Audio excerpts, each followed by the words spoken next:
periodistas, hoy miércoles 28 de agosto. Gracias por acompañarnos aquí en Grupo Radio Centro. Cuando son las 6 en punto de la tarde, damos inicio a este programa totalmente en vivo. Y me da muchísimo gusto recibir, como todos los días, a Álvaro Delgado, mi colega y amigo. Alejandro Páez Varela, muy buenas tardes. Muy buenas tardes a usted que nos escucha y que también nos ve a través de YouTube y de Facebook en vivo. Es una tarde maravillosa aquí en el Valle de México. No amenaza lluvia ni mucho menos. Hace un calor muy agradable, aunque dentro del transporte público sí se hace más calorcito. Usted que nos va escuchando a bordo del transporte público, pues pídanle al conductor, al operador, que les ponga el aire, o cuando menos que abra la ventana. Usted que va en su automóvil, pues aquí escúchenos, infórmese de pues muchas cosas, algunas nada gratas, que han ocurrido en las más recientes horas en México. Y comenzamos, Alejandro Páez Varela. Comenzamos, vayamos a la portada de mañana. Y bueno, pues otra matanza en Veracruz. Ahora fue en Coatzacoalcos, que está a tiro de piedra de Minatitlán, en donde apenas el 19 de abril pasado, usted lo recordará, otras 14 personas fueron asesinadas en una fiesta de cumpleaños. En esta nueva carnicería murieron, por lo menos el dato hasta ahora, 26 personas. Sí, efectivamente se trata del sur de Veracruz, ahí donde se ubica el bar El Caballo Blanco, que fue atacado ayer aproximadamente a las 10 de la noche. Estaba lleno de gente. Los sicarios dispararon ráfagas de metralletas, lanzaron bombas molotov y mientras ardía gente viva, decapitaron a 2 personas. Una verdadera fiesta del horror. Y bueno, este día la Junta de Gobierno del Banco de México redujo el pronóstico de crecimiento para el país a un rango de 0,2 al 0,7%, desde el 0,8 al 1,8 que planteó apenas en mayo pasado. Y este es el tercer recorte al pronóstico de crecimiento en este año. Y en otra información, el Instituto Tecnológico de Estudios Superiores de Occidente, el ITESO, que es la Universidad Jesuita de Guadalajara, allá en Jalisco, lanza un organismo defensor de los derechos humanos, el Centro Universitario por la Dignidad y Justicia Francisco Suárez. Tiene una agenda muy interesante para el país, para un país que está padeciendo los niveles de violencia y de inseguridad, desaparición, tortura y ejecuciones extrajudiciales, entre otros puntos relevantes de esa agenda. Y hace un par de horas, la Comisión Permanente del Congreso aprobó un punto de acuerdo en el que exhorta a 2 secretarías, la de Hacienda y la de Salud, a que expliquen el porqué del desabasto de medicamentos en el país. Son las 6:04. Sí, y una información que también tiene que ver con lo que más adelante vamos a desarrollar con amplitud sobre la violencia en Veracruz, es que ya la Fiscalía General de la República atrajo el asunto de la matanza en Coatzacoalcos, Veracruz, y ese episodio ha reabierto, Alejandro, y usted que nos escucha, otro pleito, uno más, entre el gobernador Cuitláhuac García, que es de Morena, y el fiscal estatal, que es una herencia del anterior gobernador Miguel Ángel Yunes. La pregunta del día, pues este domingo es el informe de Andrés Manuel López Obrador. ¿Qué debe reportar en seguridad? Es una pregunta rudita. Usted sabe que aquí comentamos como usted las transmite. Tiene un teléfono multilínea, el 52 59 11 97, y también puede comentar en nuestro chat en el chat de YouTube y en Facebook, y de ahí tomamos algunos de los comentarios, sobre todo si están identificados con nombre y apellido. Claro, pero la pregunta es pertinente porque el domingo es el primer informe de gobierno de Andrés Manuel López Obrador. Y bueno, este domingo en su informe, ¿qué debe reportar el presidente de la República en materia de seguridad? Llámenos 52 59 11 97. Estamos en Los Periodistas. Yo soy Alejandro Páez Varela y estoy con Álvaro Delgado, y vamos a un corte y regresamos.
de regreso aquí en Los Periodistas y vamos con Octavio Ojeda a las calles de la Ciudad de México.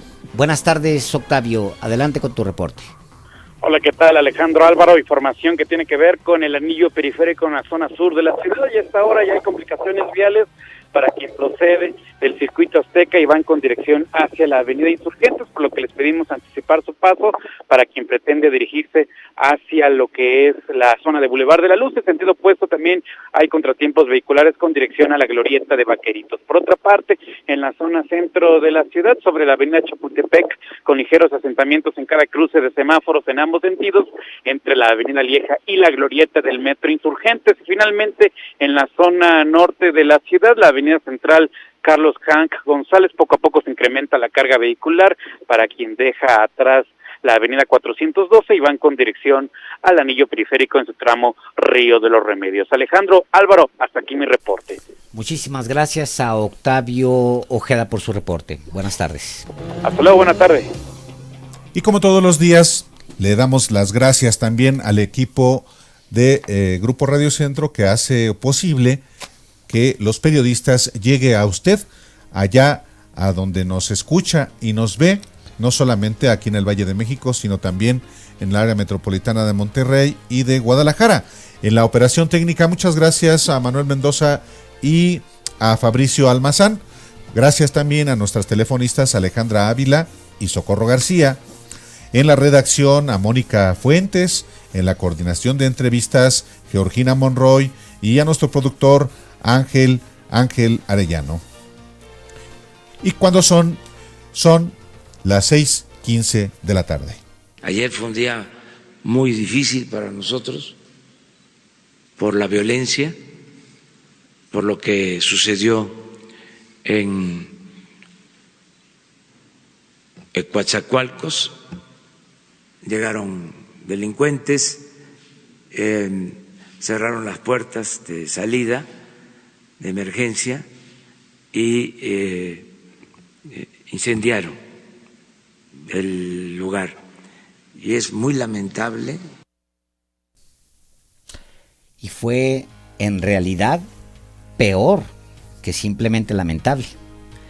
Uno de los asesinos lanzó un mensaje de advertencia mientras degollaba a una de las víctimas con toda impunidad. Esto les va a pasar a todos los chapulines. Aquí no se vende material sin sello.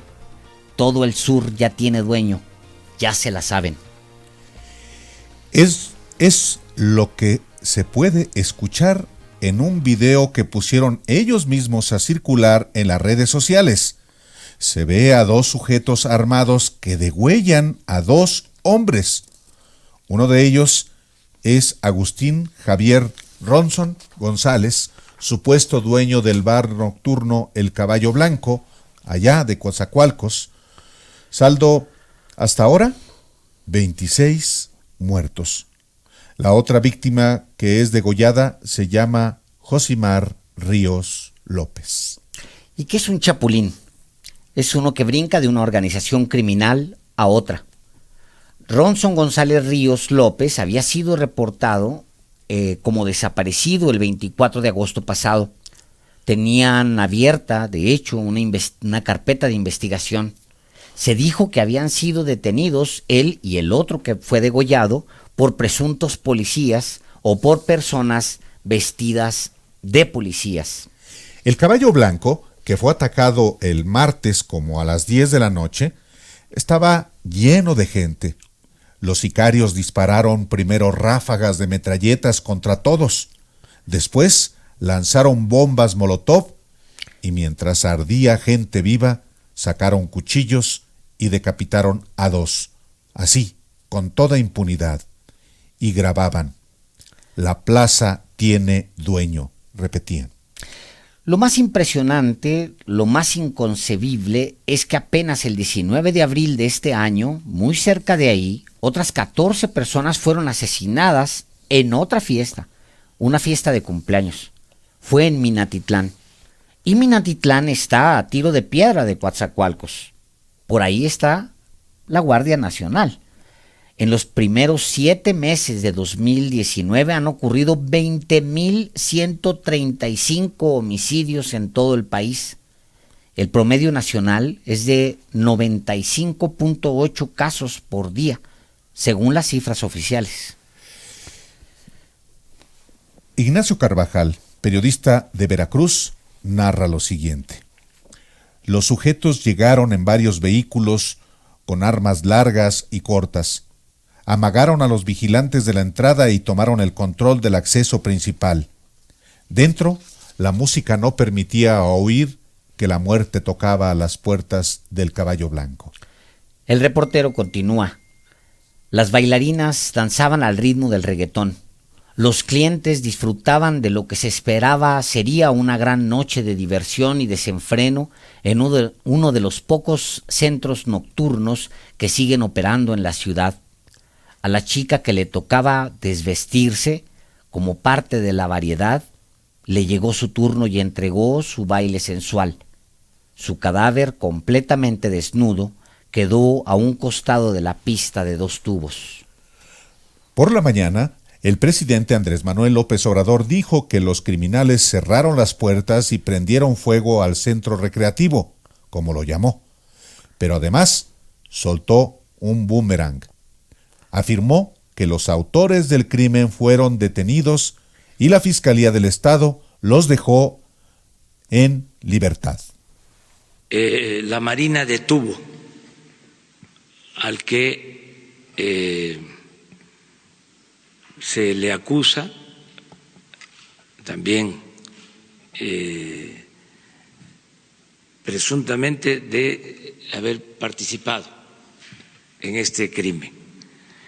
Detuvo la Marina a esta persona y lo dejaron en libertad en la Fiscalía General en el mes de julio. Y en su cuenta de Twitter, Cuitláhuac García, gobernador de Veracruz, dijo poco tiempo después, apenas unos minutos después de lo que dijo el presidente, textual: los indicios sobre el deplorable crimen en el bar de Coatzacoalcos señalan a que uno de los autores materiales es Ricardo N., alias La Loca, a quien las fuerzas coordinadas de Veracruz detuvieron en julio de este año y fue liberado en menos de 48 horas por la Fiscalía General del Estado. López Obrador había pedido inclusive investigar al fiscal de Veracruz. Esto pasó antes de que la Fiscalía le regresara el golpe. Jorge Winkler Ortiz es el fiscal general del Estado de Veracruz. Lo dejó allí el anterior gobernador, el panista Miguel Ángel Yunes Linares. Ahí hay un problema que tiene que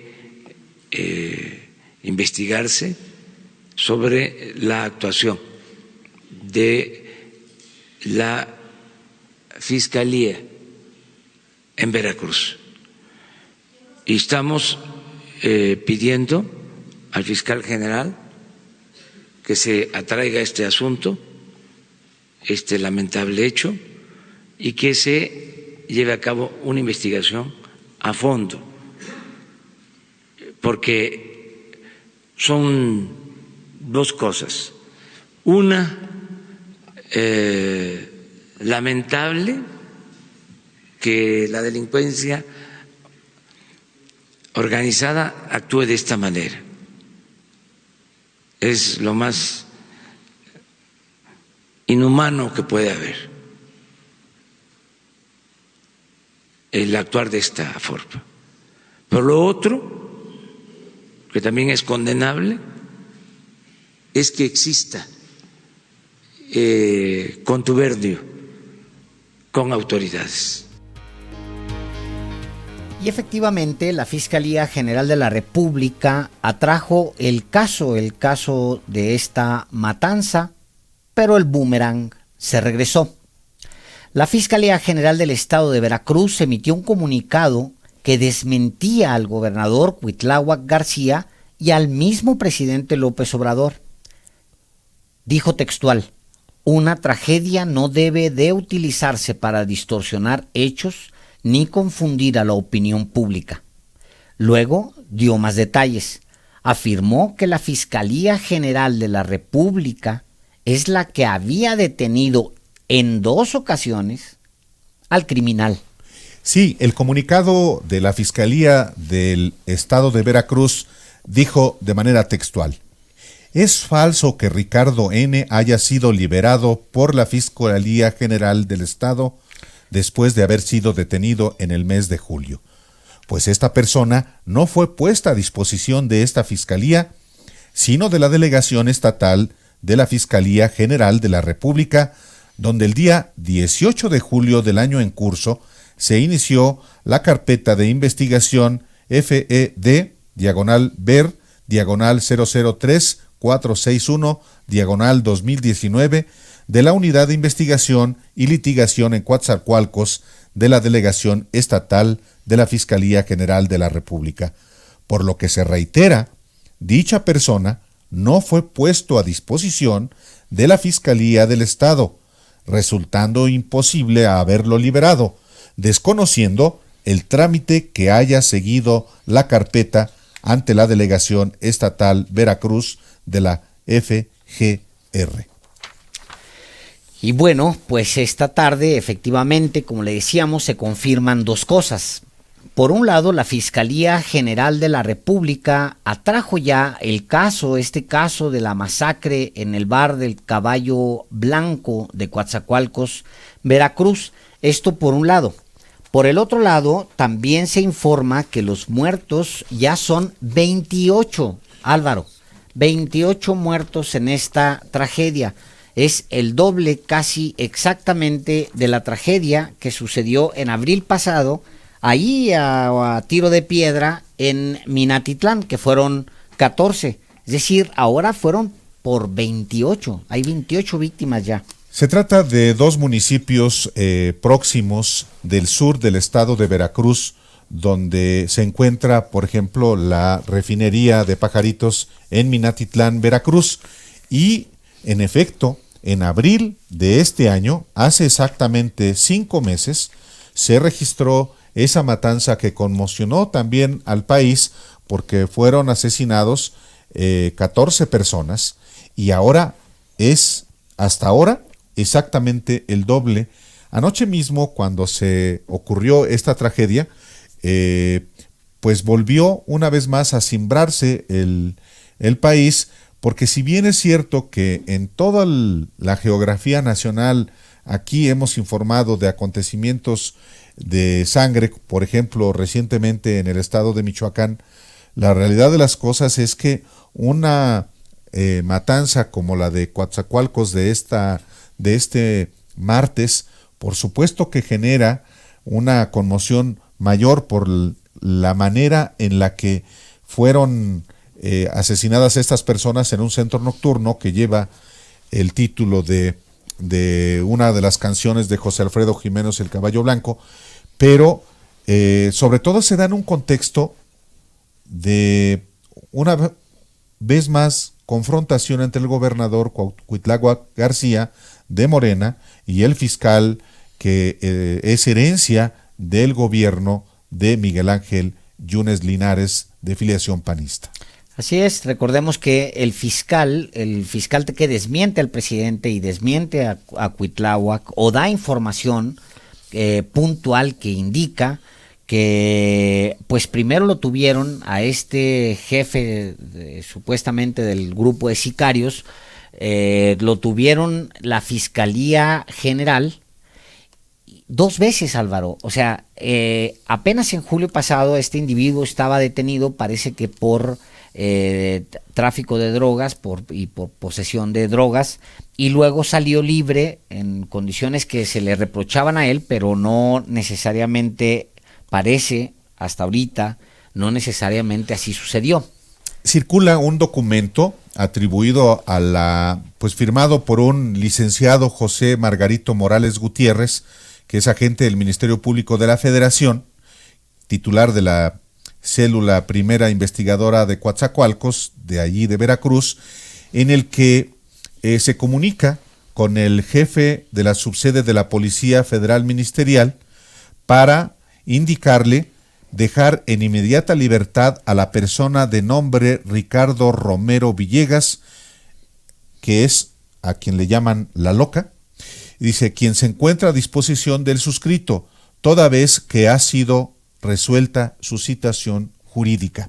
Este es un documento atribuido precisamente a la Fiscalía General de la República, firmado por este agente del Ministerio Público Federal, en el que se pide que se libere a este personaje que está identificado como el responsable de la matanza en este centro nocturno, en este table dance, o ¿cómo se llama? Sí, ¿no? Pues es un centro nocturno, pues. La duda de este documento que yo le estoy dando a conocer a usted es que dice, está dirigido al jefe de la subsede de la Policía Federal Ministerial, Procuraduría General de la República. Claro. Que es quien lo tenía. Pero el asunto es, ya no se llama Procuraduría General de la República, sino Fiscalía. Puede ser un error o puede ser un documento falso, apócrifo. El dato, sin embargo, y por eso lo cito este documento, es que la Fiscalía General de la República no ha emitido ningún posicionamiento sobre la responsabilidad que le atribuye la Fiscalía del Estado de Veracruz, encabezada por el fiscal Wilkler, ante el acontecimiento. El fiscal acusa a la Fiscalía General de la República de ser la responsable de haber liberado a este personaje, y la Fiscalía General de la República no ha dicho una sola palabra, salvo el anuncio de que va a traer la investigación. Así es, le confirmamos, ya son 28 muertos por el ataque en este bar de Coatzacoalcos. Hay 10 mujeres entre los muertos. También se encuentran 2 marinos de un barco petrolero. Recordemos que esa zona es muy petrolera, es una zona pegada al Golfo de México, en el sur de Veracruz. Donde está la refinería de Pajaritos, exactamente. Y aparte de estos 2 marinos, también hay alguien de nacionalidad. No, uno de ellos es de nacionalidad filipina, de acuerdo a lo que está informando desde hace unos momentos el periódico Reforma. Y bueno, le comento que el subsecretario de Gobernación, Ricardo Peralta Saucedo, dijo hoy mismo que la inseguridad de México es la herencia maldita de administraciones pasadas, y dijo que ha sido poco el tiempo para que el gobierno federal la resuelva. En una entrevista con Reportero, después de participar en la reunión plenaria del Partido del Trabajo, allá en la Cámara de Diputados, Ricardo Peralta dio su opinión acerca de la masacre anoche en Coatzacoalcos, Veracruz. No solamente la violencia y la inseguridad se heredó de otras administraciones por no intervenir en temas que han ocasionado esa ruptura del tejido social. Hoy se están haciendo las cosas distintas. En 8 meses de gobierno no solamente no es posible resolver una herencia maldita como es la inseguridad. Bueno, también dijo que hoy más que nunca en la administración de Andrés Manuel López Obrador se está atendiendo a los jóvenes en el desarrollo de las comunidades, y deseó que no vuelva a ocurrir algo como esto. En los hechos, pues sí, efectivamente han pasado ya 20 horas, 21 horas desde esta masacre. La Fiscalía General de la República solamente ha dicho que atrae el caso, pero no ha explicado si tuvo o no en sus manos a un criminal que después provocaría una de las peores matanzas en este país, o por lo menos en esta administración, 28 individuos muertos. Sí, es importante no perder de vista que efectivamente, como lo señala el propio subsecretario de Gobernación, es un asunto de una herencia que recibió no solamente el gobierno federal, sino también el gobierno de Veracruz, que apenas inició también el año pasado la gestión, al frente de la cual está el Cuitláhuac García, quien ganó las elecciones el año pasado. Pero a estas alturas, después de meses, pues es responsabilidad naturalmente del nuevo gobierno. Si bien hay un elemento que, en beneficio de la información que le estamos proporcionando, es preciso señalar. El fiscal general del estado de Veracruz no lo designó el actual gobernador, es herencia del gobernador anterior, del Partido Acción Nacional, Miguel Ángel Yunes. Y aunque el gobernador actual y aún el Congreso ha intentado remover a ese funcionario por la vía inclusive del juicio político, no ha habido nada y por tanto no hay ninguna coordinación entre el gobierno del de hecho, Estado. lo que hay es una guerra entre la Secretaría de Seguridad Ciudadana y la obviamente también el gobernador y la fiscalía que tiene en sus manos Jorge Winkler. Recordemos que Winkler fue los morenistas en el Congreso el Congreso local intentaron primero retirarlo, ¿no? Porque pues va a estar ahí hasta incluso después de Cuitláhuac.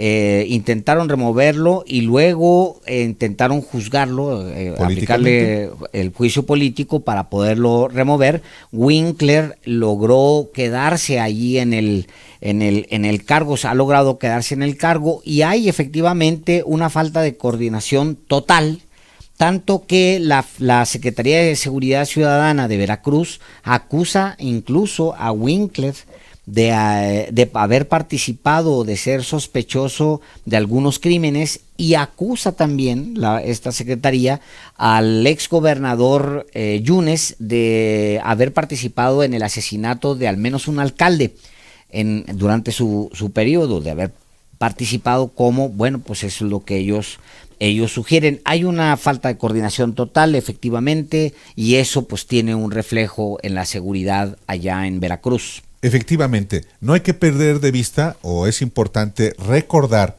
cómo inclusive hubo un abierto pleito político entre el candidato presidencial Andrés Manuel López Obrador y el entonces gobernador de Veracruz, Miguel Ángel Yunes Linares. Así es. Quizá fue con el único gobernador con el que se confrontó abiertamente López Obrador, y de hecho a los coordinadores estatales o por circunscripción de su campaña, López Obrador le recomendaba reunirse con el gobernador por un asunto de respeto. Con el único gobernador a quien López Obrador instruyó que no se reunieran fue con Miguel Ángel Yunes Linares, que llamó de todo a López Obrador y a su vez López Obrador lo calificó de mafioso. La frase aquella que se hizo famosa en el debate presidencial, que se la aplica al candidato del PAN, Andrés Manuel, no, me voy a guardar la cartera, este gesto que tiene Andrés Manuel. En el debate de Tijuana. En el debate de Tijuana. De hecho, originalmente estaba aplicada a Miguel Ángel Yunes.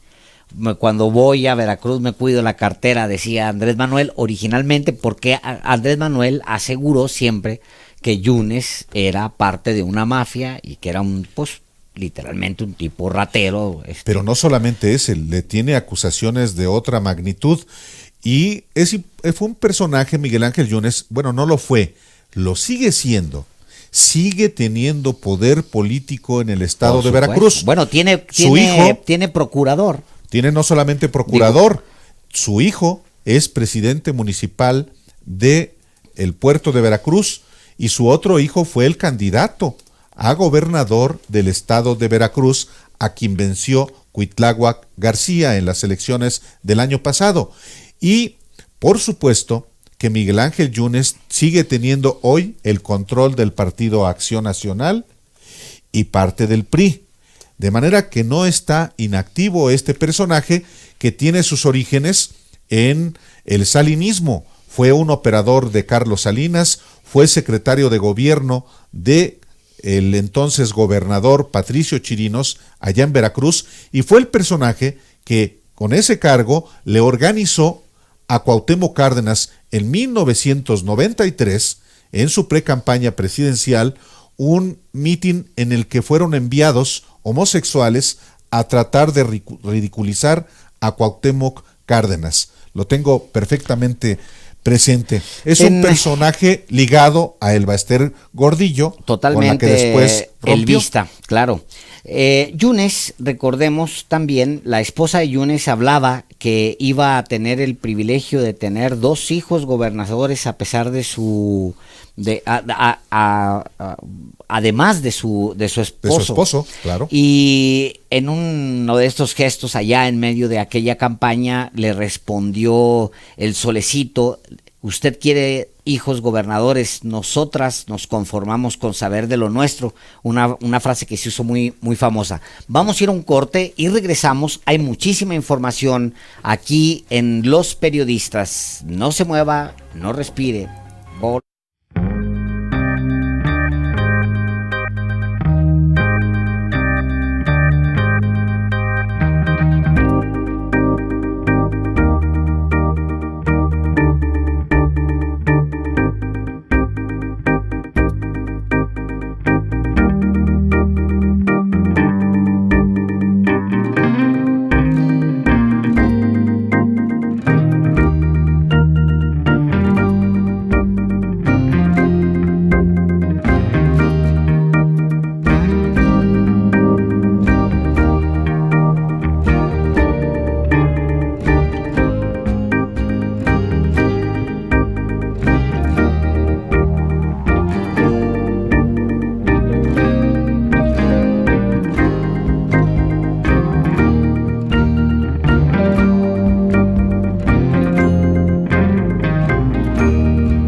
Que el supuesto dueño del bar nocturno El Caballo Blanco de Coatzacoalcos, donde murieron hasta ahora 28 personas, Josimar Ríos López, el dueño de este bar está identificado como Ronson González Ríos López y había sido reportado como desaparecido el 24 de agosto. Tenía abierta una carpeta de investigación. Se dijo que en su momento que habían sido detenidos él y la otra su acompañante por presuntos policías o por personas vestidos de policías. Pues hace un momentito el periódico Reforma publica que efectivamente el dueño del bar Caballo Blanco, Agustín Javier Ronson González, fue detenido el sábado por agentes de la Fuerza Civil de la Secretaría de Seguridad Pública de Veracruz a bordo de la patrulla 3225, según testigos y familiares. Ronson González fue detenido junto con Rosimar Ríos López y ambos aparecieron esta semana en un video sometidos y con los ojos vendados en un interrogatorio en el que dicen que venden droga y son chapulines. Claro, y luego le contamos, porque es una de las partes más dramáticas de esta historia, que mientras estaban quemando el bar, después de haber disparado contra toda la gente, decapitan a ambos personajes. A estos que habían sido llevados en una patrulla, pues de la Fuerza Civil, que es una fuerza estatal de Veracruz, que esa sí depende directamente de Cuitláhuac García. Pues aparecen en este video que es terrible, no recomendable de ver, honestamente, es una cosa horrible, donde pues los decapitan, les cortan el cuello de una manera terrible. Estos personajes, es lo que está confirmando Reforma, efectivamente se fueron y da un número incluso de patrulla en las que se fueron. Sí. Dice Cuitláhuac, hace unas horas lo entrevistó el portal, sin embargo, lo entrevista la periodista Guadalupe Fuentes López, y dice Cuitláhuac García que cuando el presunto responsable fue detenido por otro delito, se le llevó ante la Fiscalía Regional, efectivamente la Fiscalía General, y ahí la dependencia estatal debió haber solicitado que lo retuvieran, pero eso no sucedió. Ya hay por lo menos un poco más de luz. Así es. Al presunto responsable lo detuvimos nosotros, la Policía Estatal en coordinación con federales, y con la comisión del delito. Como la comisión del delito era federal, se le llevó ante la Fiscalía Regional de la Fiscalía General de la República. Todos los fiscales están obligados a notificar a sus pares preguntándoles si tienen algún asunto relacionado con el detenido. Entonces debió haber comunicado el fiscal regional de la República al regional estatal si tenía algún asunto. Nosotros entendemos que la respuesta fue que no. Y por eso lo liberamos. Es decir, cuando le dicen a los estatales, oye, aquí tengo este hombre, tú tienes algo por lo cual detenerlo, y entonces lo que dice Cuitláhuac es, el fiscal estatal dijo, la Fiscalía Estatal al menos dijo, pues no, y es por eso que lo liberaron. Bueno, esta noticia está en desarrollo. Adelante, Álvaro. Te quería dar dos datos. Sí. Quería dar dos datos a nuestros radioescuchas. El secretario de Gobierno de Veracruz, Eric Cisneros Burgos, personaje muy allegado a López Obrador desde 2006, sí, es compadre del delegado de la Fiscalía General de la República de Veracruz, Gonzalo Medina Palacios. Es importantísimo el dato, es muy buen dato. Bueno, le comentamos que igual que Veracruz, Chihuahua, Baja California, Tamaulipas, Guanajuato, Estado de México, aquí en la capital, Jalisco padece también una ola de violencia criminal, y este 2019 ha sido especialmente cruento. Se convirtió así en el 5º estado más violento del país y el 3º en desaparecidos. Entre estos desaparecidos hay muchas mujeres, y hay, como usted sabe, y hay casos notorios, terribles, desaparición también de estudiantes. Sí, en este contexto, el Instituto Tecnológico de Estudios Superiores de Occidente, el ITESO, la Universidad Jesuita de Guadalajara, tomó la decisión de crear el Centro Universitario por la Dignidad y Justicia Francisco Suárez. Este nuevo organismo defensor de los derechos humanos, que hoy se presentó públicamente allá en Guadalajara, trabajará con 4 programas: desaparición, tortura y ejecuciones extrajudiciales, entre otros temas de una agenda que es muy relevante, no solamente en el estado de Jalisco, sino en la región occidente del país y por supuesto en todo México. Y precisamente tenemos en la línea a Alejandra Nuño, quien es la directora del nuevo organismo defensor de los derechos humanos de los jesuitas del ITESO. Alejandra, muy buenas tardes. Muy buenas tardes, Álvaro y Alejandro. Gracias por la invitación. Al contrario, bienvenida a los periodistas, Alejandro, con Alejandro Páez Varela y tu servidor Álvaro Delgado. Pues, ¿por qué crear un nuevo organismo defensor de los derechos humanos? O dicho de otra manera, con tanta chamba que hay en este país, ¿por qué se van a echar eso ahora ustedes en el lomo? Pues es que esto parece inagotable. Bueno, porque como ustedes bien saben, la Compañía de Jesús, ¿no? Los jesuitas en general siempre han tenido una posición crítica ante las injusticias, pero también una claridad sobre la importancia de no voltear al lado, ¿no? Cuando estamos viendo una realidad que, como ustedes ya lo mencionaron, es tan abrumadora, ¿no? Entonces, la apuesta si ustedes ven el mapa en las universidades jesuitas, nos parece que la apuesta de la Compañía de Jesús, entre otras cosas, claramente tiene que ver con los derechos humanos, ¿no?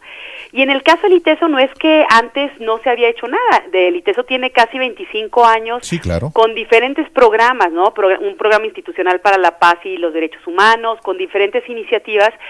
Pero un poco lo que se veía desde acá, que se hizo un diagnóstico interno y externo, consultando a diferentes actores y sectores, era que tal vez el ITESO actualmente tendría que estar un poco más a la altura de las circunstancias y de los retos, ¿no? Y precisamente varios de los temas que estamos abordando en este nuevo centro universitario eran temas que particularmente son abrumadores y que nos habían dicho tanto organizaciones, colectivos, periodistas acá en Jalisco, que eran temas pues realmente interesantes e importantes de poder retomar. Entonces, pues sí, podemos por un lado voltearnos a un lado y decir, ya está, el contexto está muy complicado, o sí sumarnos desde la academia, ¿no? Desde una academia crítica, desde una academia propositiva, desde una academia que puede acompañar a organizaciones, a colectivos, a familiares, con una óptica diferente, pero que también tenemos y queremos trabajar con las autoridades en la medida en la que existan las posibilidades para ello. Claro. Porque allá Jalisco pues sí tiene una seria crisis de derechos humanos, Alejandra. Pues digo, la tiene todo el país, pero Jalisco en particular ha tenido un problema serio con la desaparición de estudiantes, incluso con manejo de cuerpos. Pues hubo un escándalo reciente, pues que todos podemos recordar por el manejo irresponsable de restos humanos, de cuerpos, de personas víctimas de la violencia, que anduvieron en trailers, que estuvieron ahí pues abandonados en terrenos y demás. Claro.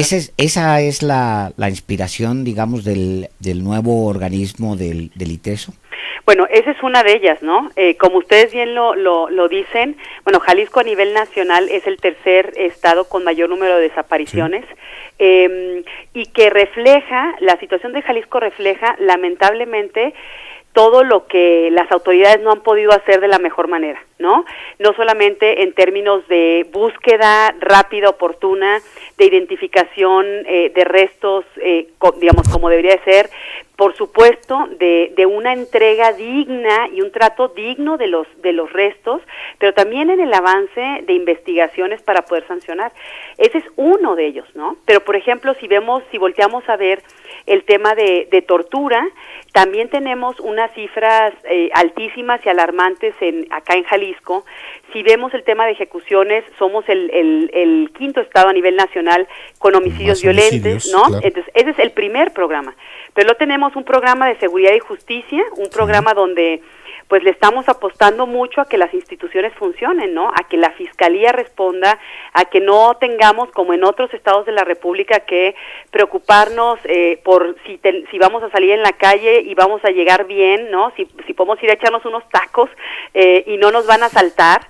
Ese es el segundo gran tema o programa de acá.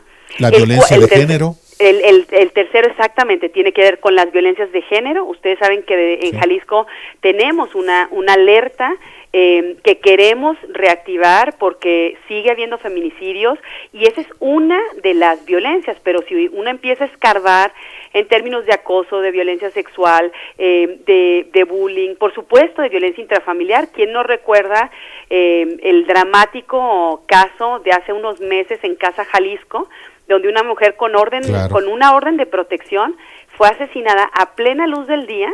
Enfrente de la casa donde vive el gobernador de Jalisco. A ese nivel llegamos, ¿no? Casos que no habíamos visto en ningún lado en la República Mexicana, tal vez el último de Maricela Escobedo en Chihuahua, en el 2010, pero que no lo habíamos visto tan tremendo. Y el cuarto programa... Derecho al agua y el territorio. Claro. El tema del agua, que es un tema que el ITESO ha trabajado de manera muy activa, muy interdisciplinaria en diferentes momentos y que nos interesa porque tanto para Guadalajara, para Jalisco, como para las diferentes regiones y estados coledaños es un gran tema que si no lo abordamos de por sí ya ahorita estamos empezando en crisis por muchas cosas, si no lo abordamos de manera adecuada, vamos a tener serios problemas en el futuro.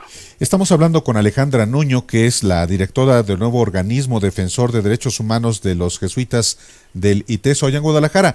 Ella fue pues egresada también del ITESO, fue visitadora de la Comisión de Derechos Humanos del entonces Distrito Federal y ha trabajado pues con víctimas de violaciones de derechos humanos ante la Comisión y ante la Corte Interamericana de Derechos Humanos. Alejandra, pero tú, ¿cuál es la evaluación que haces? Permíteme abrir un poco el espectro de la situación de violencia, de inseguridad y de derechos humanos en México. Mira, más que mi evaluación, porque ya lamentablemente está súper documentado, ¿no? Sí. El alto comisionado de las Naciones Unidas para los Derechos Humanos, tanto su oficina en México como los propios representantes, la Comisión Interamericana de Derechos Humanos, la CNDH, diferentes instancias y por supuesto un sinnúmero de organizaciones de la sociedad civil y de académicos, pues dan cuenta de lo que han llamado una crisis en materia de derechos humanos, ¿no? Una crisis que tiene que ver con estos temas que acabamos de comentar, pero si le rascamos un poquito, vemos el tema migratorio, vemos la violencia en la que están los niños, niñas y adolescentes, la falta de condiciones para personas con discapacidad, personas adultas mayores, el tema de la salud, de la educación, o sea, realmente estamos en un momento que es clave para México, porque, si las autoridades no responden como esperamos que respondan ante estas, ya lo sabemos, ¿no? Más de 40,000 desapariciones, sí. Centenares de homicidios. No tengo que reiterarles las cifras que todos y todas lamentablemente conocemos. En ese momento estamos, ¿no? Entonces, desde el ITESO, lo que queremos hacer es, ante esta realidad que realmente es abrumadora, ante estos momentos donde a veces pensamos que no hay muchas salidas por donde verle, creemos que precisamente por eso es que es un buen momento para seguir insistiendo en por donde podamos insistir, ¿no? Si toca incidir, claro, si toca investigar, si toca litigar, si toca hacer análisis, si toca hacer investigación, por donde quiera que podamos y por supuesto acompañar a las víctimas, lo vamos a hacer, ¿no? Pues enhorabuena, Alejandra Nuño, como que nace este organismo, pero lamentablemente porque existen razones para que nazca, ojalá no existiera las causas que originan la creación de organismos defensores de derechos humanos, pero estamos en esa circunstancia. Muchísimas gracias, Alejandra, por platicar aquí con el auditorio de los periodistas. Muchas gracias a ustedes y ojalá que pronto estemos hablando mejor de paz, de todo lo que estamos haciendo en materia de paz y no de estos temas. Muchísimas gracias, Alejandra. Gracias. Alejandra. Buenas tardes.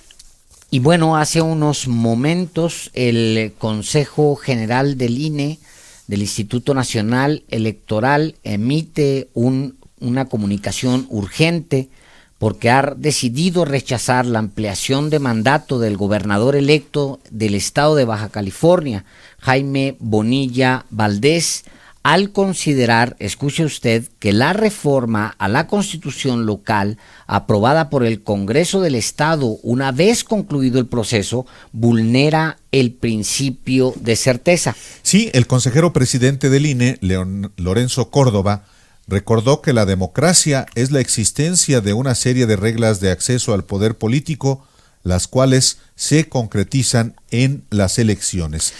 Y es claro, añadió, que las reglas del juego democrático pueden cambiarse.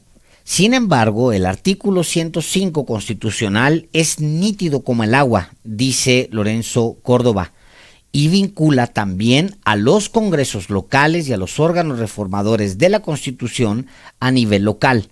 Las reglas del juego democrático pueden cambiarse, pero solo hasta 90 días antes del proceso electoral. Y concluye, lo que sucede en Baja California es que se pretenden modificar los términos, modificar las reglas del juego después de que el juego terminó. Es un pronunciamiento importante. Fuerte, es el Consejo General del Instituto Nacional Electoral. Vamos a ir un corte y regresamos.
Aquí en Los Periodistas, cuando son las 6 de la tarde con 59 minutos, y vamos a hacer un balance de lo que estamos viendo ya perfilando para la portada del periódico de mañana. Álvaro. Sin duda,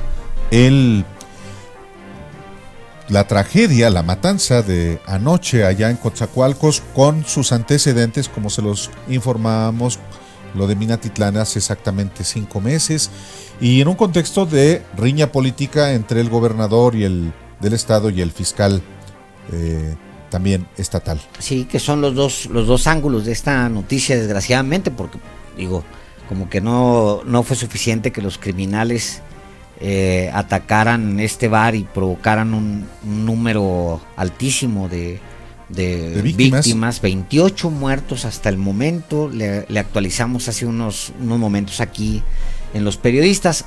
Otra nota en sí mismo es la crueldad con la que se dio el ataque. No solamente cerraron las puertas, le prendieron fuego, arrojaron bombas molotov, dispararon contra los ocupantes de ese centro nocturno, sino que levantaron también al supuesto propietario y a su acompañante, y después, en un acto de crueldad inaudita, además videograbado y difundido, les quitaron la vida después de degollarlos. Una cosa espeluznante que ocurre todavía en México, lamentablemente. Sí, y 2 notas importantes más que se perfilan para la portada de mañana. Una es que el Consejo General del INE rechazó la ampliación del mandato del gobernador electo en Baja California, Jaime Bonilla Valdés, de Morena, su pronunciamiento que salió hace unos momentos. Sí, es un tema del que aquí hemos informado desde el momento mismo que el Congreso de Baja California tomó esa determinación. Era un Congreso todavía mayoritariamente integrado por diputados del PAN, y se habló de corrupción, como aquí lo hicimos. Y otra nota, la de la economía. De acuerdo. Pues por tercera vez en este año, el Banco Central ha decidido reducir su pronóstico de crecimiento para este mismo año. Es una terrible noticia para la economía. Son las 7:02, Álvaro Delgado. Pues sí. Y en otro tema le vamos a informar lo siguiente. A ver, se lo dijo claramente a Vicente Fox, se lo reiteró a Felipe Calderón y lo ratificó ante el equipo de transición de Enrique Peña Nieto. Construir un nuevo aeropuerto sobre el lecho del ex lago de Texcoco era de alto riesgo y tendría consecuencias catastróficas para la metrópoli. Y en una reunión con Gerardo Ruiz Esparza, quien sería después secretario de Comunicaciones y Transportes, le advirtió: no quiero ser profeta del desastre, pero nos va a llevar la chingada a todos. Nadie lo quiso escuchar. Las advertencias de José Luis Luege, director entonces de la Comisión Nacional de Agua del gobierno de Calderón, fueron así de puntuales. Luego advertiría de los riesgos ambientales. Bueno, Luege advirtió de los riesgos ambientales, sociales e hidrológicos para millones de personas que habitan delegaciones capitalinas, lo que hoy son alcaldías, y municipios del Estado de México. La construcción del nuevo aeropuerto internacional de México se inició con Peña hasta que lo canceló López Obrador, quien, por cierto, anunció ayer que ayer se finiquitaron exactamente todos los contratos relacionados con la cancelación del aeropuerto en Texcoco.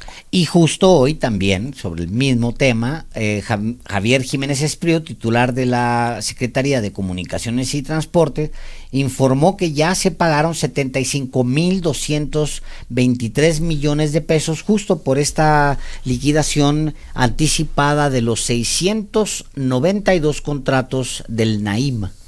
Y bueno, para hablar precisamente de esta obra cancelada, pero de las implicaciones que tuvo o tendría este nuevo aeropuerto edificado sobre el lecho del ex lago de Texcoco, hemos invitado a José Luis Luege Tamargo, quien fue presidente del PAN en la Ciudad de México, fue diputado, fue, sin embargo, una de los expertos que advirtieron precisamente de las consecuencias que tendría edificar el aeropuerto en Texcoco. Bienvenido, José Luis. Muchas gracias, Álvaro, por la invitación. Alejandro, muchas gracias. No, encantados. ¿Y tiene no me usted... acordaba que había dicho yo todo eso. Carajo. Bueno, sobre todo con ante el que sería secretario de Comunicaciones y Transportes. Así es, pero muchas gracias. Tiene sus fans porque nos estuvieron escribiendo, sí, y nos recordaron en la semana pasada. Nos dijeron, a ver cuándo invitan al UEG para que hable, para que advierta sobre el tema. Sí, pues yo ya te había invitado, José Luis, sí, precisamente porque el tema del aeropuerto es un tema que va a seguir vigente más allá de que ya se canceló. Pero tú fuiste de los pocos que advirtieron de los riesgos que implicaba una obra ahí. Así es, Álvaro. Pues bueno, primero muchísimas gracias por la invitación. Efectivamente, yo estuve al frente de la Comisión Nacional del Agua y la protección, el cuidado de la zona federal del lago de Texcoco era una responsabilidad directa de la Conagua. Yo ya venía estudiando de muchos años atrás un viejo proyecto, el Plan Lago de Texcoco, que era un proyecto me parece vital para el futuro de la zona metropolitana, que consistía en la recuperación ecológica de toda el área. No necesariamente inundar toda la zona y tener un gran lago, pero sí efectivamente tener diferentes tipos de lagunas, tanto de captación de agua de escurrimientos como de áreas de regulación, lagunas de regulación para prevención de inundaciones. Este plan, que se había abandonado por falta de recursos, era vigente y es hoy vigente. Asunto que omitió en el análisis de impacto ambiental la administración de Peña Nieto, y que yo lo señalé. ¿Por qué? Porque hubo un decreto presidencial, 1971, en donde se ordenaba la recuperación ecológica y se creó todo el Plan Lago de Texcoco. Entonces no podía iniciarse ni siquiera el proyecto del aeropuerto sin haber por lo menos emitido un decreto en contra, ¿no? Pero el tema central es ambiental. Yo creo que la zona federal es el último reducto, lo que fue la parte más profunda del lago de Texcoco, lo único que nos queda, y creo que tenemos la obligación de rescatarlo como se previó desde ese Plan Lago de Texcoco, yo diría, para garantizar la sustentabilidad de la ciudad, ¿no? Entonces, a mí me sigue preocupando, porque se canceló el proyecto, sin embargo, se anunció un parque ecológico que es muy parecido al proyecto que nosotros yo mismo lo había registrado desde el 2007, y que luego se frustró por culpa de todas las discusiones cuando cambió en la SCT la dirección y entró el doctor Luis Telles y volvió con el proyecto del aeropuerto. Fue cuando entramos en un conflicto muy fuerte, la Conagua con la SCT, pero en realidad siempre se mantuvo vigente ese Plan Lago de Texcoco. Pero estamos hablando todavía del sexenio de Felipe Calderón, en cuyo gobierno tú fuiste director general de la Comisión Nacional del Agua. Así es. Después viene ya el proceso de transición y el proyecto, ahora sí, lanzar el proyecto para construir el aeropuerto. Es que durante precisamente la segunda mitad, digamos, de la administración de Calderón, donde sobrevino esta discusión muy fuerte, que afectó mucho el proyecto que nosotros llevamos en Conagua, porque prácticamente me frenó. O sea, el parque ecológico lo hubiéramos avanzado muchísimo en la administración de Calderón si no hubiera habido ese freno por parte de la SCT, que argumentó que no había otra opción, que era absolutamente imprescindible el área para el lago de Texcoco, y prácticamente nos llevamos 2 años que a mí me permitieron profundizar en la problemática y confirmar, lo cual obviamente lo transmití al señor presidente Calderón en su momento, que no era compatible la construcción del aeropuerto en la zona federal. Incluso hay un estudio que elaboró el área, digamos, técnica del organismo de Cuenca del Valle de México. Es decir, técnicamente, ambientalmente, estaba demostrado que la situación, tanto de escurrimientos como de abastecimiento de agua, nos va a llevar a una crisis mayúscula en muy poco tiempo en la ciudad, y que esa zona es vital para la seguridad, no solamente del abastecimiento, sino también de la prevención de inundaciones, y eso está demostrado. A mí me tocó estar en Washington en varias ocasiones con los expertos de famoso Mitre, y cuando hice toda una exposición de esta problemática, simplemente me dijeron, Eso nosotros no lo hemos considerado.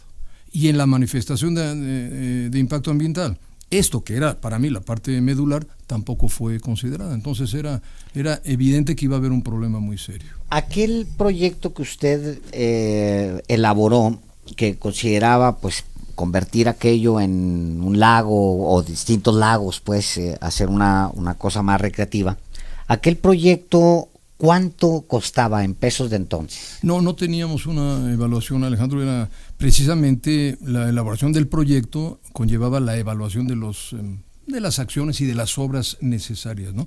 Pero desde luego una cantidad muchísimo menor, lo que puede implicar otro tipo de infraestructura como un aeropuerto, ¿no? Porque hoy nos gastamos, nada más entre ayer y hoy, 75,223 millones en liquidar. O sea, una pérdida terrible. Por eso es lo lamentable, ¿no? Que ante las evidencias técnicas, me parece científicas, que se presentaron en su momento, que fue durante la transición, que yo creo que eran más que suficientes para no tomar la decisión, simplemente no se tomó en cuenta. Eso es muy grave, ¿no? En un gobierno. Y además en la responsabilidad que existe en la transición de gobiernos federales, porque estamos en un país donde lamentablemente cada gobierno pretende inventar el hilo negro y darle en la torre a todo lo que hizo el anterior porque estaba mal o porque no sabíamos o por lo que tú quieras, ¿no? Entonces a mí me tocó transmitir, por ejemplo, un proyecto muy importante que era la Agenda 2030, dentro de la cual estaba la Agenda del Agua 2030, pues abarcaba varios sexenios, ¿no? Y dentro de ello estaba todas las obras y acciones en la cuenca del Valle de México, que para mí es una de las situaciones más críticas desde el punto de vista, digamos, hidrológico, ¿no? Simplemente no se tomó en cuenta, Alejandro, y luego pues vienen estas pérdidas tan grandes, ¿no? Con Gerardo Ruiz Esparza usted tuvo ¿cuántas reuniones? ¿Cuántas veces habló con él para decirle esto? Muy pocas, solamente dos veces. Dos reuniones. Pero yo entregué toda la información. Suficiente para haber hecho... Más que suficientes, porque por parte del gobierno saliente había una persona responsable del equipo de transición, y lo mismo de parte del presidente electo, como sucede en todos los gobiernos, ¿no? Entonces, claro, ahí nosotros entregamos toda la información. Además, yo conocía muy bien al futuro director de la Comisión Nacional del Agua, con quien también hablé. ¿Korenfeld? Con David Korenfeld, a quien también le presenté los estudios, ¿no? ¿Y qué le comentó Korenfeld? No, Korenfeld, él tenía total seguridad de que iban a hacer el aeropuerto, y prueba evidente que obras costosísimas, que no están contempladas en estas pérdidas, entre comillas, enormes para el país, que la verdad es muy lamentable, había otras. Por ejemplo, nosotros construimos una serie de obras de bombeo y de control de inundaciones que fueron destruidas, o con objeto de la construcción del aeropuerto. O, por ejemplo, algo que me sigue preocupando hoy, y que agradezco mucho esta oportunidad porque para mí es muy importante continuar con el proyecto de saneamiento ambiental de la zona. El lago Navarcarrillo, Álvaro, que lo hablamos varias veces, que prácticamente fue destruido. Y parte de la destrucción, aunque esto obviamente nadie lo va a reconocer nunca, era demostrar que pues, si no hay agua, pues no llegan aves, ¿no? Entonces el lago Navarcarrillo, que replicó condiciones de aquel viejo lago, condiciones ancestrales, logró, a partir de la construcción del lago Navarcarrillo por ahí del 85, que volvieran aves migratorias procedentes del norte de Canadá, igual que hacía 500 años, ¿no? Entonces, en los estudios simplemente dejaron de alimentar agua de calidad al lago Navarcarrillo, iniciaron una serie de obras y prácticamente está destruido. Entonces, yo el llamado que hago, Álvaro, Alejandro, es que, se tomó ya una decisión, está preservada la zona de la construcción, que es un polígono de aproximadamente 5,000 hectáreas. Pero la zona federal son 13,300 hectáreas y abarcan el Navarcarrillo y otros terrenos que hoy, lo quiero denunciar aquí, están siendo invadidos. Es decir, yo observo desde el aire, y como conozco bastante bien la zona, se ve con toda claridad que está avanzando la mancha urbana de la zona de Texcoco, que no hay vigilancia, que no hay protección, se nota el lago Navarcarrillo prácticamente seco. La zona, digamos, denominada como Los Tlateles, al sur de la zona federal, que colinda con Chimalhuacán, el gobierno de Peña Nieto, concretamente la Secretaría de Gobernación, propició un fraude mayúsculo que yo denuncié contigo. Así es. Que fue el regalo inexplicable de 200 hectáreas a un grupo pues, que yo creo que es de lo más corrupto que hay en el país, con digamos, simulando que iban a hacer obras para Chimalhuacán, ¿no? Entonces, esas 200 hectáreas se tienen que recuperar también, porque eso fue un robo descarado a una propiedad de la nación, ¿no? Y se tienen que recuperar, porque esa cesión fue ilegal de todas, ¿no? Yo presenté las denuncias, nos amparamos y no hicieron caso. Entonces, no se está cumpliendo con el objetivo que incluso mencionó el actual gobierno, que es el parque ecológico y la recuperación ambiental. En tanto se resuelva la situación jurídica de lo que es el polígono del aeropuerto, que son 5,000 hectáreas, el gobierno debería ya de estar trabajando en el resto de la zona federal y recuperándola. E impedir, además, que sean invadidos por cualquiera que sean los líderes o las organizaciones que están posesionándose. Sobran ese tipo de líderes, entre comillas, ¿no? Y precisamente una de las objeciones más fuertes en la manifestación de impacto ambiental en aquella ocasión fue lo que se llama el ordenamiento ecológico territorial. Una manifestación de impacto ambiental de un proyecto de ese tamaño requiere lo que se llama un estudio regional, o sea, MIA-R, manifestación de impacto ambiental regional, ¿no? Uh-huh. Y la tienes que además evaluar de manera integral. Eso tampoco se hizo. Que por cierto, tampoco se hizo en Santa Lucía. Es el mismo problema. O sea, Santa Lucía presenta ya un problema de anarquía en el crecimiento urbano. Es un verdadero desastre. Yo conozco bastante bien esa zona. Problemas de agua, de abastecimiento de agua serios. El problema mayor es de anarquía en el desarrollo urbano. Ustedes recordarán que en una serie consecutiva de los gobiernos más corruptos en el Estado de México, pero autorizaron las famosas, no sé si recordarás tú, ciudades del Bicentenario, Huehuetoca, Zumpango, Tecámac, etcétera. Entonces, esta base aérea militar está en medio de eso. O sea, verdaderamente llegar a Santa Lucía, pues es un calvario ahorita, ¿no? No está planteado eso tampoco en la manifestación de impacto ambiental, lo cual es gravísimo. Sí. Pero en el caso de Texcoco, pues lo único que era más que evidente es que en torno a el proyecto pues estaban los grandes business suponemos de quién, ¿no? Pero el criterio que guió el proyecto del nuevo aeropuerto internacional de México, así llamado, que nació, pues venía desde el sexenio de Vicente Fox, con el impulso en su momento, Montiel, y que se frustró en su momento, pero que se retomó en el gobierno, a finales del gobierno de Calderón, con el impulso del entonces secretario de Comunicaciones y Transportes, con quien tú chocaste, digamos. Por eso, el criterio siempre fue el criterio económico, no el social, ni el ambiental, ni el hídrico. Sí, solamente haciendo una diferenciación, que en el proyecto era distinto. El proyecto presentado por Vicente Fox era un proyecto con una orientación de pistas distintas, como deben de ser, no que deben ser suroeste, noreste, por los vientos predominantes en el Valle de México, y además la mayor parte del polígono en aquel proyecto estaba fuera de la zona federal. Es decir, sí respetaba la zona federal, aunque el problema ambiental de las aves y de la regulación hidrológica era prácticamente la misma, pero el proyecto no era el mismo. Al estar con esa orientación, las pistas tampoco afectaba la base militar. No se iba a cancelar, como si lo iba a cancelar el nuevo aeropuerto. Este aeropuerto cancelaba, de hecho, la base militar y el actual aeropuerto. Sí. Dice Alfredo Trujillo, le están mandando bastantes mensajes en YouTube. Dice, no se hizo el Naim Texcoco, pero desgajaron los cerros bien cañón y sacaron mucho tezontle. Alguien salió ganando de todas maneras. Y luego le dice Víctor Lugo, señor Tamargo advirtió que el Naim era un motor del colapso de la Ciudad de México, y Charon Rojas le dice, el lago ya lo secaron, destruyeron 2 montañas de tezontle y siguen rellenándolo. Sí, el volumen de material que se metió ahí pues son millones de metros cúbicos. Sí. A mí me parece prácticamente imposible pensar en la remediación. La remediación, estrictamente desde el punto de vista de la legislación ambiental, sería retirar lo construido. Eso me parece material y económicamente imposible. Yo creo que hay que buscar una solución que aún estando, digamos, la base de la cimentación, tanto de los edificios como de las pistas, sí.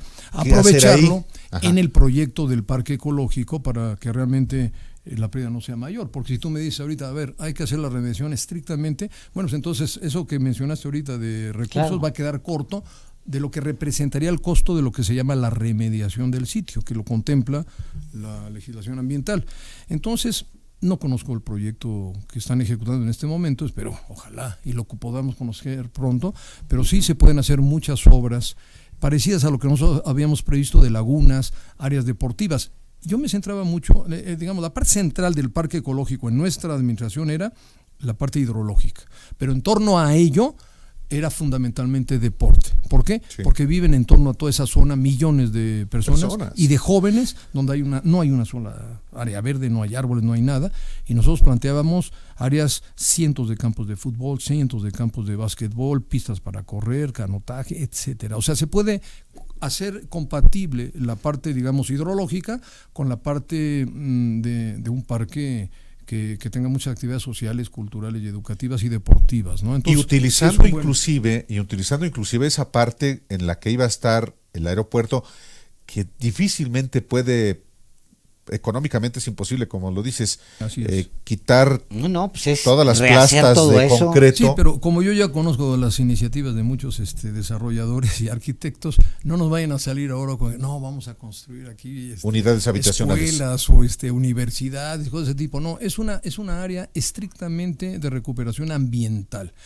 E independientemente que se hayan metido ahí cientos de millones de pesos en construcción, hay que mantener la vocación ambiental de regulación hidrológica y de captación de agua, porque como alguna vez lo platicamos tú y yo, Álvaro, ahí escurren muchos ríos de la parte oriente que tienen mejor calidad de agua, que es un agua que se puede perfectamente potabilizar, y esa agua la puedes emplear para agua potable. Efectivamente. Pero del lado poniente es otro problema. El problema es de regulación de aguas negras, que es muy complicado.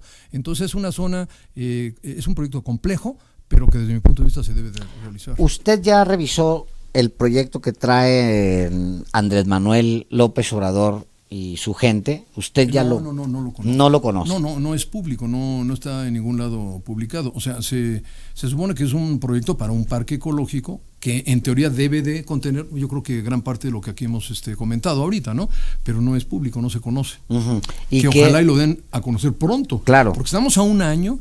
Y aquí el tiempo corre por lo que yo te dije, o sea, no hay vigilancia, no hay protección, no hay recursos económicos. Están comiéndose. Claro que la barda perimetral del polígono de lo que iba a ser el aeropuerto está muy bonita, muy padre, lo ves toda iluminada, sí. que impacta, pero y bueno, ¿y el resto? ¿Qué lo vamos a perder o qué se va a hacer, no? Entonces es urgente esto que yo veo de preservar la zona federal, limitarla muy bien, evitar que haya más invasiones y ordenar el crecimiento, que es igual de desastroso que del otro lado. O sea, las invasiones que usted ha ubicado son de la parte de la plaga esta que se conoce como antorcha campesina.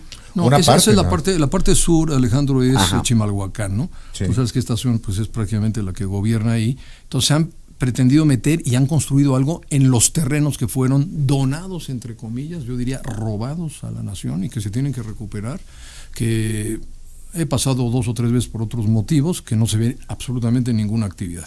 Okay. Es un área peligrosísima, es un área en la que no debe de haber asentamientos porque está sujeta a inundaciones y porque está al ladito, así pegado, el predio que regalaron a Antorcha Campesina es colindante con los bordos del lago Nabor Carrillo. No puedes construir nada al lado de un bordo que tiene 3-4 metros de altura, porque si se rompe el bordo, te adiós, mata. Una tragedia. Exactamente, o sea, tú tienes que tener condiciones de seguridad que son elementales en estos casos, que son realmente de muy alto riesgo y que fueron pasadas por alto, evidentemente en un acto indudablemente de corrupción que se debería de investigar. Por supuesto. José Luis, estamos hablando con José Luis Loeje, fue director general de la Comisión Nacional del Agua durante el gobierno de Felipe Calderón y uno de los expertos que advertían sobre las consecuencias que tendría para toda la metrópoli, la megalópolis, no solo de México, sino los municipios del Estado de México, si se construía el aeropuerto que finalmente se canceló. ¿Tú llamarías al presidente Andrés Manuel López Obrador, finalmente es la cabeza de este gobierno, a con urgencia evitar que sigan avanzando las invasiones y número 2, que me parece fundamental, sobre todo por lo que tú conoces del tema, intervenir, conocer y proponer el proyecto de reactivación o este plan del lago de Texcoco. A mí me parece urgentísimo, Álvaro. Yo creo que sí, que debe de haber una intervención urgente, ahora que dentro de poco va a ser ya el primer año, precisamente por la necesidad que tenemos de iniciar los trabajos tanto de remediación como de iniciación de las obras del parque ecológico, ¿no? Entonces, lo primero es preservar la zona, sí. Protegerla, asegurarla, propiciar un verdadero ordenamiento ecológico, porque el parque va a ser de beneficio para toda la zona aledaña, para todos los municipios, digamos, que van a estar en torno a este parque, donde no hay prácticamente nada, Álvaro, que es verdaderamente muy lamentable, pues va a ser de mucho beneficio, va a generar muchos empleos, a lo mejor no los empleos que se pretendían con el aeropuerto, pero el parque en sí mismo es un generador tanto de obra como de empleos permanentes, ¿no? Pero lo más importante, que te da para los jóvenes, para las familias, pues un área de esparcimiento, un área de convivencia y un área de deporte, de cultura, etcétera. Entonces sí es urgente hacer esto, ¿no? ¿Qué tanto necesitamos en esta capital hoy? ¿Y qué no tiene relación con la directora de la Comisión Nacional del Agua? Sí, la conozco muy bien, me he reunido. Este tema no ha sido, hemos comentado otros temas también muy urgentes para ella, ¿no? Ella, digamos, tiene preocupaciones fuertes, como por ejemplo el tema de la ley general, pero no ha habido la oportunidad de tratarlo. Sobre este asunto. Lo he comentado con el directamente responsable. Casualmente hoy estamos por reunirnos y yo tengo mucho interés en conocer el proyecto, conocer cuál es el asunto y en qué podemos apoyar. Pues no es una mala noticia. No, es buena noticia. ¿Quién es el responsable del proyecto? Es el arquitecto Iñaki Echeverría.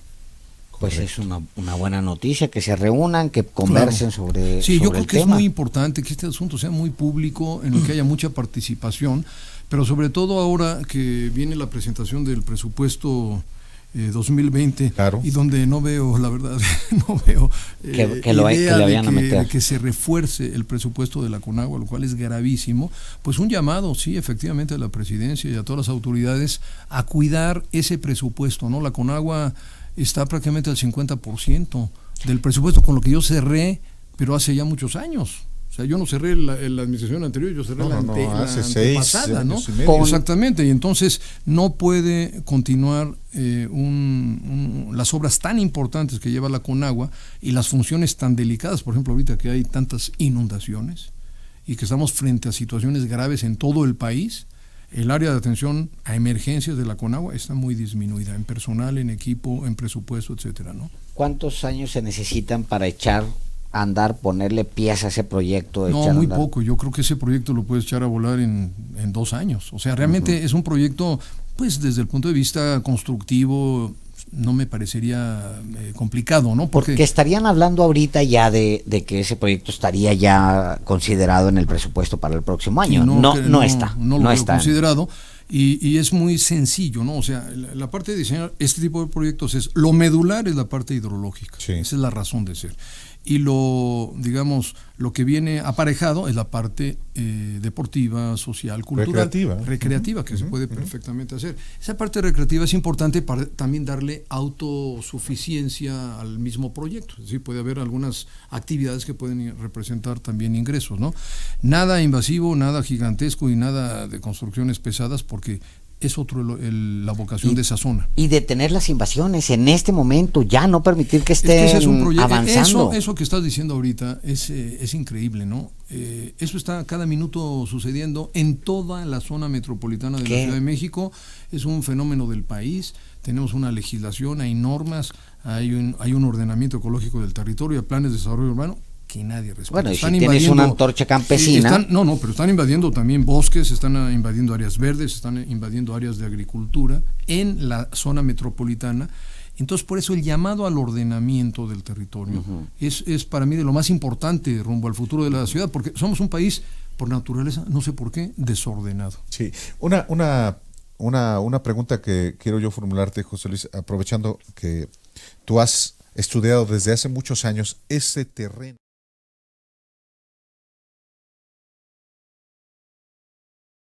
Plasta de concreto. Vamos a ver que esa enorme plancha de concreto se va a ir hundiendo. Sí, por supuesto.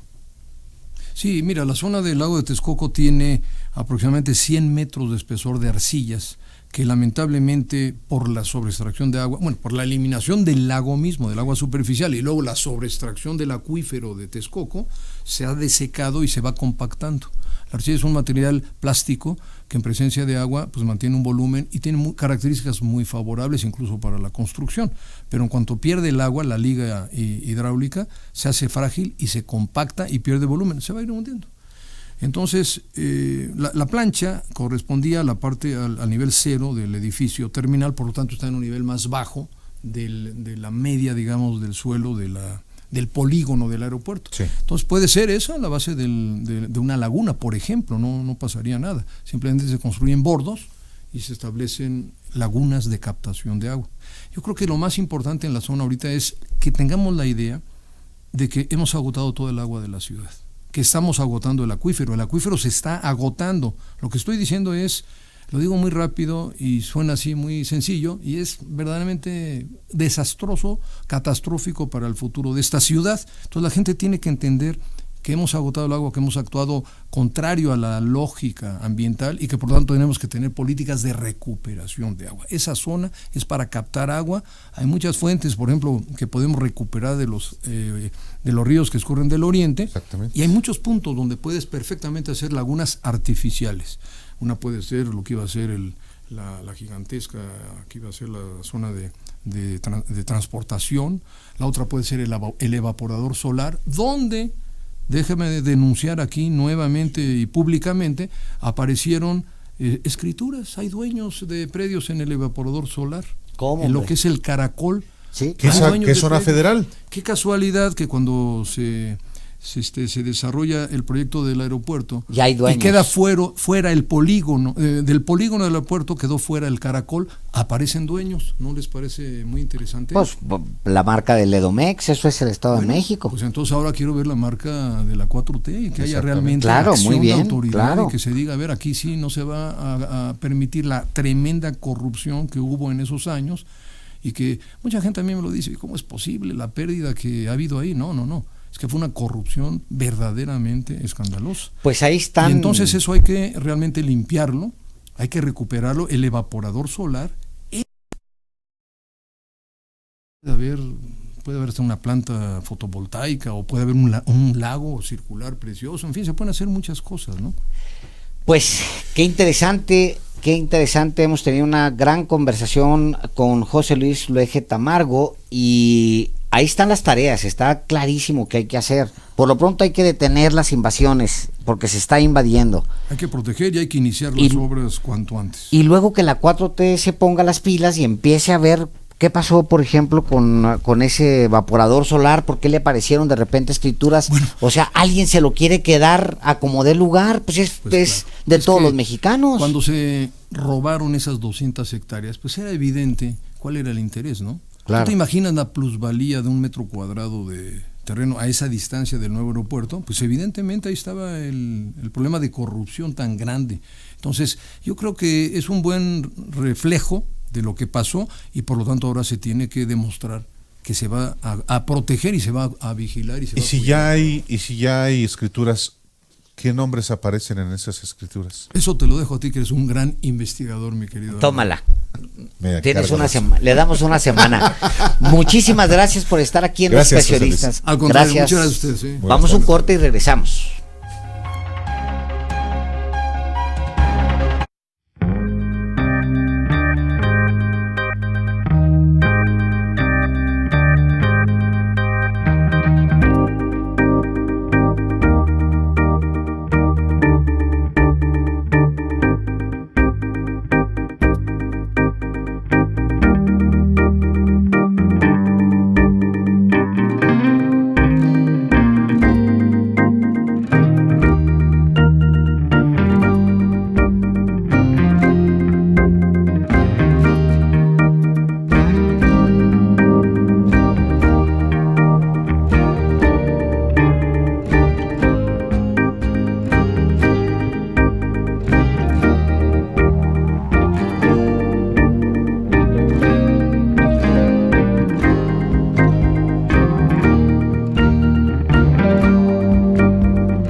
con Álvaro Delgado.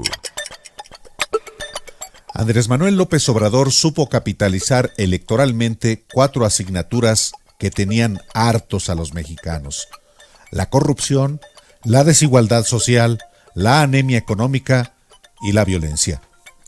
Además del estancamiento económico, la inseguridad y la violencia son los 2 pendientes principales del gobierno, que tiene apenas 9 meses y que este domingo rinde su primer informe del estado que guarda la nación. Una auténtica estrategia de paz no resuelve en semanas una herencia de sangre, pero la matanza de Coatzacoalcos impone a López Obrador un reto adicional en su deber de preservar la integridad y patrimonio de los mexicanos.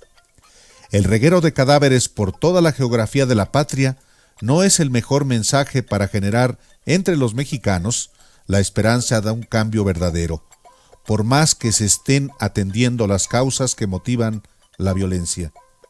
A López Obrador le falta algo más que reconocer que no ha podido con la inseguridad y la violencia, como lo ha hecho ya en varias ocasiones. No solo es acelerar la Guardia Nacional, que apenas se estrenó, sino sumar a los esfuerzos a las autoridades locales de todos los partidos que se han hecho las desentendidas.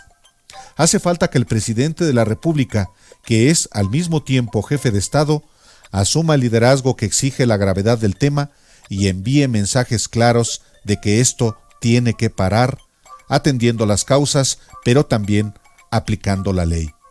Así como ha emprendido acciones contra políticos prominentes por corrupción, ha llegado la hora de proceder contra los criminales que son capaces de asesinar en racimos, como en Coatzacoalcos y Minatitlán, y también a matar a 3 niñas como en Ciudad Juárez. Sí, los criminales son parte de la sociedad, seres humanos que tienen esposa e hijos, pero urge mandar la señal de que no se puede haber para ellos punto final y ya. La paz es el esplendor cotidiano de la justicia, dice el filósofo español José Antonio Marina. Radio Centro presentó En un Minuto con Álvaro Delgado. Escríbales al Twitter @PáezVarela y @Álvaro_Delgado. Los periodistas. Los periodistas, con Alejandro Páez Varela y Álvaro Delgado, en Radio Centro 97.7. Regresamos. Ven a Sears y aprovecha. Juego de colchón y box matrimonial George de Restoni.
Los Periodistas con Álvaro Delgado y su servidor Alejandro Páez Varela.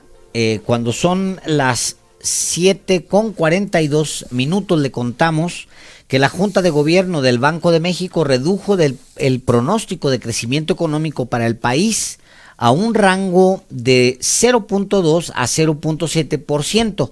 ¿En dónde estaba? Bueno, estaba en un 0.8 al 1.8%. Es decir, es una reducción bastante fuerte de más de un punto porcentual, aunque son rangos, tomando la última variable, pues es un ajuste bastante fuerte. Y pues se trata de un ajuste que ya es el tercero de este año, o sea, es bastante fuerte.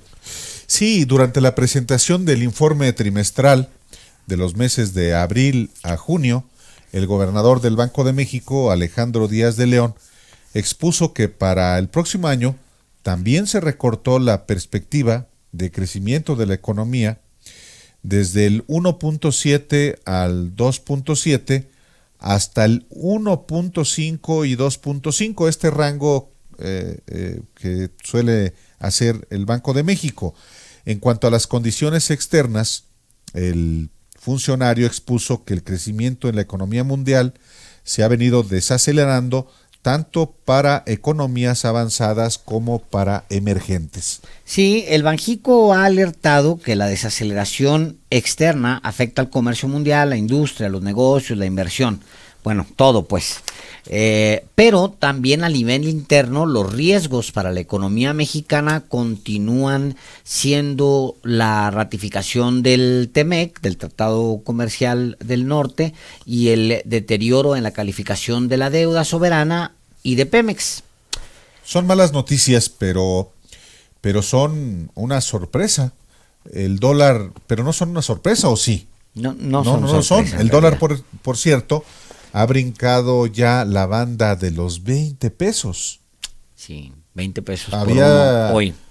20 pesos el día de hoy. Sí, pues ya es una señal. Bueno, son las 7:44. Hola, señor presidente, soy Eric Indo González. Tengo leucemia linfoblástica aguda de alto riesgo. Mi tratamiento lo estoy llevando en la Ciudad de México, en el Hospital Infantil Federico Gómez. Le pido, señor presidente, que nos ayude con las quimioterapias en el Hospital Infantil Federico Gómez. No me quiero morir. Yo estoy luchando cada día con esta enfermedad para salir victorioso. Le pido que nos ayude, señor presidente.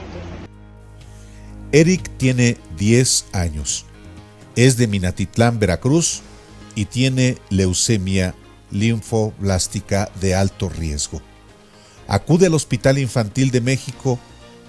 El video en el que dice que no se quiere morir y se volvió viral en días pasados. Le pide ayuda al presidente Andrés Manuel López Obrador. Sí, porque ese ha sido un gran tema, el tema de la escasez, de la falta de medicamentos. Y hoy la Comisión Permanente del Congreso aprobó un punto de acuerdo en el que exhorta a dos secretarías, la de Hacienda y la de Salud, a explicar eso, el desabasto de medicinas en el país. A los legisladores les alarma la carencia de medicamentos para tratar el cáncer y las vacunas. Pidieron que el informe pormenorizado les llegue en un plazo no mayor a 15 días y honestamente ojalá que sí llegue en un plazo de no mayor de 15 días hábiles, por aquello de que, pues bueno, hay enfermedades que matan, Álvaro. Sí, desde que se denunció el desabasto, López Obrador lo vinculó con la corrupción. En mayo dijo que era inexplicable que no haya fármacos en instituciones públicas, a pesar de que el año pasado el IMSS invirtió 40,000 millones de pesos para adquirirlos y el ISSSTE otros 15,000 millones de pesos. Pues prisa, son temas delicados. Muy delicados. El domingo es el informe del presidente Andrés Manuel López Obrador y le preguntamos aquí en Los Periodistas, porque le vamos a preguntar también mañana otro rubro y pasado mañana otro rubro, porque el informe es el domingo, ¿qué debe reportar en materia de seguridad? Y hay algunas respuestas, no creas que tantas, Álvaro. Sí, yo creo que también tiene que ver con la expectativa que tienen los ciudadanos sobre qué va a decir en su informe de gobierno a 9 meses de iniciado precisamente el mismo. Héctor Otón, de Lomas Verdes en Naucalpan, Estado de México, dice: señores periodistas, para enfatizar su lucha contra la inseguridad, el presidente López Obrador debe rendir su informe del próximo domingo desde el pintarrajeado Monumento a la Independencia. Rodolfo Hernández de Naucalpan dice: señores periodistas, critican mucho a este gobierno. No se pueden arreglar tantos problemas de injusticia en tan poco tiempo. Ayer, Álvaro, por cierto, nos dijeron exactamente lo contrario. ¿No te acuerdas que nos dijeron, oigan, ustedes ya son paleros de la 4T, dan hueva, ¿no? Pues sí, pero aquí damos lectura precisamente a las opiniones de usted, que es el objetivo pues de nuestro trabajo. Nosotros informamos y ponderamos la información de interés público. Patricia Pacheco, de la colonia Santa Úrsula en Coyoacán: señores periodistas, dejó descomponer mucho esta sociedad, pero confiamos en nuestro presidente, ya que es el único que ha trabajado todos los días por el bienestar de los mexicanos y es el que tiene mejor calificación. La señora Carmen García de La Narvarte, aquí en la Ciudad de México: si fuera sincero, dice, López Obrador tendría que aceptar que es inepto y mentiroso. José Luis Ramírez, de San Pablo en Azcapotzalco: López Obrador informará lo que le dejaron de herencia un panista marihuano y un priista jotolón. Es lo que dice. Es lo que dice. Okay. Luis Antonio Osornio, esto por Twitter, nos dice: incremento en los principales indicadores.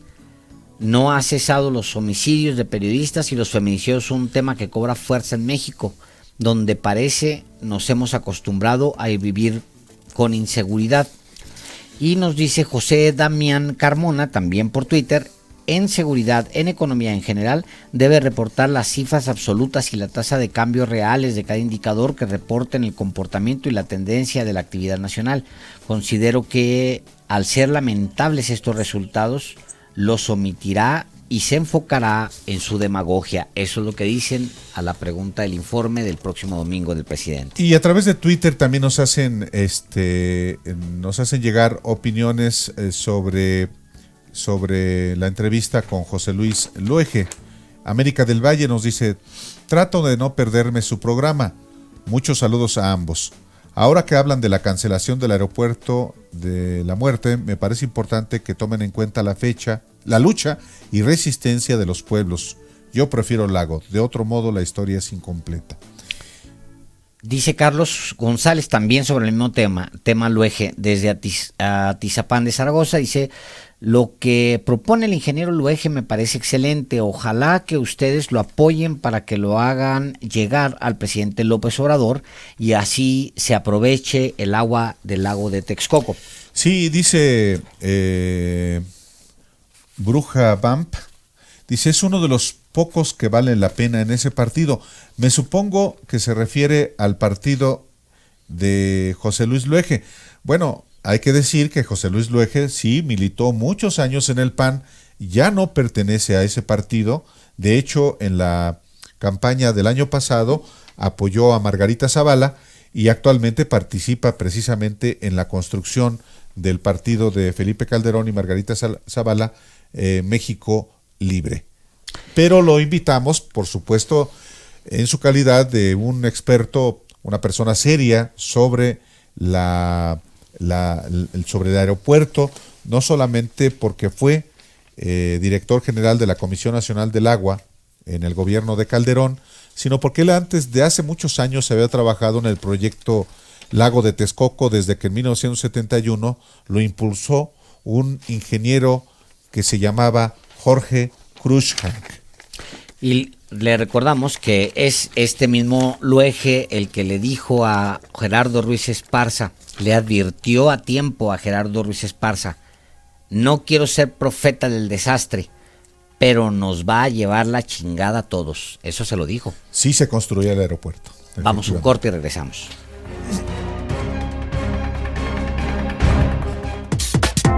Escríbales al Twitter @PáezVarela y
aquí en Los Periodistas y estamos de regreso casi para despedirnos, pero antes veamos la portada final, la portada de mañana. Es una portada bonita, creo yo, porque de titular llevamos, como deciden todos los periódicos de México y del mundo, una nota principal. Nuestra titular es: pelean los criminales y pelean los políticos. Y bueno, fue una orgía de crueldad, hubo hasta decapitados. Otra nota que llevamos también a nuestra portada es: el Banco de México reduce por tercera vez su estimado de PIB. Y el Congreso pide una explicación por la escasez de medicamentos. Y pues bueno, desde este miércoles en el Complejo Cultural Los Pinos, desde hoy, pueden verse los 33 cuadros que se encargó en 1993 el entonces presidente Carlos Salinas de Gortari. Los Pinos, que fue residencia oficial de los mandatarios mexicanos hasta que asumió López Obrador, resguardó estas obras de arte casi durante 3 décadas. Pues de lo perdido lo que aparezca, así se llama la exposición, porque existen dudas de si realmente fueron 33 piezas las que se encargaron o hubo algunas más que se robaron, literalmente, y que no estaban en la bodega de la que fueron sacadas hace unos meses. Y pues con esta... Por cierto, en Los Pinos, no sé si ya haya sido, y quienes nos escuchan, si ya fueron, pueden verse letreritos en algunas oficinas de Los Pinos de así lo encontramos. ¿No has ido al recorrido de Los Pinos? No, tienes que ir. Fui ahora porque estuve ahí un conversatorio en el, digamos, en el área afuera, en los jardines, Sí. tal, pero no he entrado al edificio. Tienes que hacer el recorrido turístico. Voy a hacerlo. Es muy padre. No, pues bueno, la gente está invitadísima, háganlo también ustedes. Y Álvaro. Bueno, con esta noticia de la recuperación de obras de arte, pues 33 por lo menos, quién sabe cuántas se clavaron. De lo perdido lo que aparezca se llama la exposición. Sí, muy sugerente. Con esta noticia y con el poema Tlaloc del periodista y escritor guanajuatense Efraín Huerta, nos despedimos por hoy de Los Periodistas, un programa que se transmite totalmente en vivo desde Grupo Radio Centro. Le recordamos que puede escucharnos y vernos en vivo por las plataformas de YouTube y Facebook, o puede también escuchar y ver los programas completos y atrasados en las cuentas de Radio Centro. Y ahora, el gran poeta Efraín Huerta. Sucede que me canso de ser Dios. Sucede que me canso de llover sobre mojado. Sucede que aquí nada sucede sino la lluvia, lluvia, lluvia. Buenas noches.